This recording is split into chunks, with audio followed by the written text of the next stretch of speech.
যুদ্ধ, নিষেধাজ্ঞা আর ভিসার জটিলতা সব বিতর্ক দূরে ঠেলে দিয়ে অবশেষে মাঠে নামছে ইরান।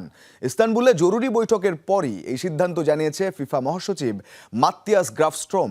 মেক্সিকো নয়, আমেরিকার মাটিতেই মাঠে নামবে ইরান। আগামী সোমবারই তেহরান ছাড়ছে ইরানি দল। জুনের শুরুতে পা রাখবে আমেরিকার অ্যারিজোনায়।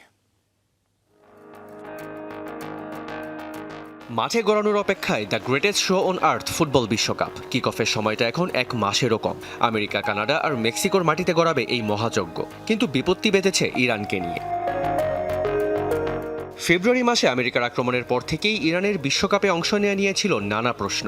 আগুন আরও উস্কে যায় যখন ইরানের ফুটবল ফেডারেশনের সভাপতি মেহেদি তাজ কানাডায় ফিফা কংগ্রেসে যেতে বাধাপ্রাপ্ত হলেন।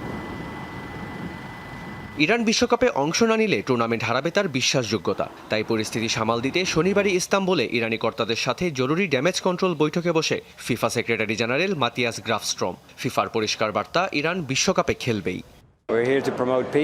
আমরা এখানে শান্তি প্রচার করতে এসেছি, আর আমার মনে হয় সভাপতি তার বার্তায় খুব স্পষ্ট করেই বলেছেন যে আমরা উভয় অ্যাসোসিয়েশনের সাথে মিলে একসাথে কাজ করি। আপনারা জানেন, সভাপতি পরিষ্কারভাবেই বলেছেন যে ইরান বিশ্বকাপে খেলবে।